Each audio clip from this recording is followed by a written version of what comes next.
Buongiorno and welcome to Italian black metal release. This one is Frostmoon Eclipse, a band that has been here for almost 30 years. Now you might remember my previous review of the band when they did their last full-length album. This is continuation but in EP format called Rustworn. This is a curious case because first of all, an old band, but instead of doing another full album, they opted to go for an EP. EP that consists of 35 minutes of music. Sounds a lot. But the thing here is, it's only two new songs, Rustworn and Relentless Circling, which you can hear see. And the rest of the tracks here are live ones. So it's a little bit of recycling. Well, not recycling so much if you really prefer live tracks over studio ones and don't mind them having, some, ring from the past. I don't know if that makes sense, but whatever.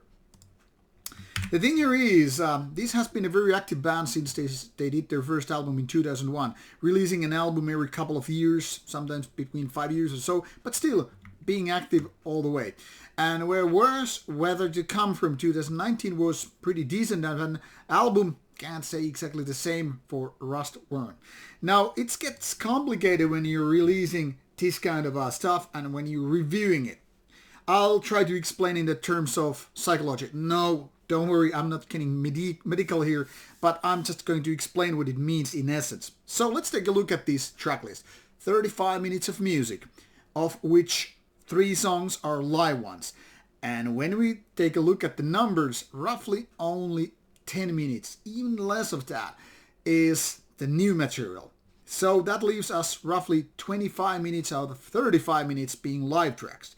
And as you probably know even from the bigger bands, I'm talking Iron Maiden and Metallica level of bands, live sound isn't exactly the same as studio sound. That is usually when you have live tracks from any given band, it usually sounds a little bit weaker. Obviously there are always exceptions to the rule, but this is how it is most of the band. And it's more than that, especially when we're talking about smaller bands that really don't play for the big venues and have big ass production live as well. Which then again brings us to the very, very problem with this EP. When you have roughly 2/3 or 3/4 out of 4 ones, you have that kind of live recordings, which are not exactly the best in terms of sound quality and all. You really shouldn't pay that much of the attention to that because, they're kind of like bonus tracks. Most of us are anyway paying our money and, spending that on new tracks. And the live material is more or less just a bonus stuff. Unless you're going for a live recording, be it on DVD or CD. But it gets interesting when you have only 2 tracks and they are minority here. And then you're expected to, get that kind of a strong thing going on with those studio tracks. But they are like the minority here. So basically, your mind is doing you the trick. No matter how much you're going to think, it's just a bonus stuff here. Let's focus on the first 10 minutes. The outcome or the result, you listening to 35 minutes is like, okay, I'm listening mostly a live recording one, which is kind of poor production and all. Which brings me once again to the very problem. This isn't a good sounding album. Well, technically speaking, not an album, but EP.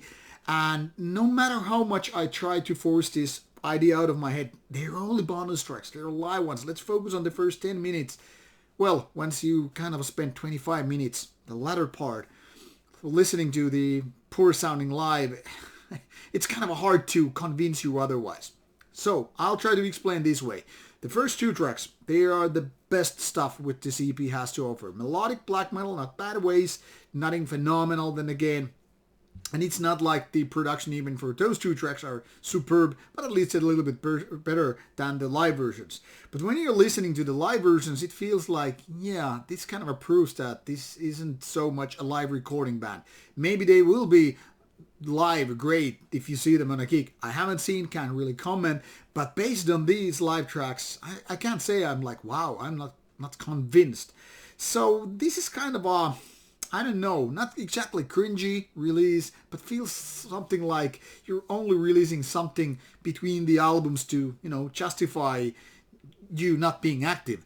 So I think this is a disappointment. It's not bad, it's very listenable all the way through, but kind of a mediocre, lukewarm overall, because the live recordings is definitely stealing the focus here and it doesn't sound good.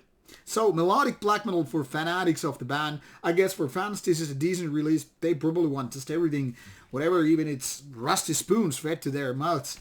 But unless you really like this band, I can't see why you would be listening to the whole album. Maybe those couple of 2 tracks to just get the idea what Frostmoon Eclipse is doing now in 2022 versus what they did in the past. But I don't know. You decide for yourself. I cannot really strongly recommend this one. In my opinion, those bonus tracks could have been saved from some other release, but who I am to judge. Everybody makes their own mind and all that stuff. But you decide. Links are provided in the description box. Give it a go or give it not. I don't really give a rat's ass. I'm just saying this is not too good of an EP. Lukewarmish, give or take. Thanks for watching. Take care. Bye bye.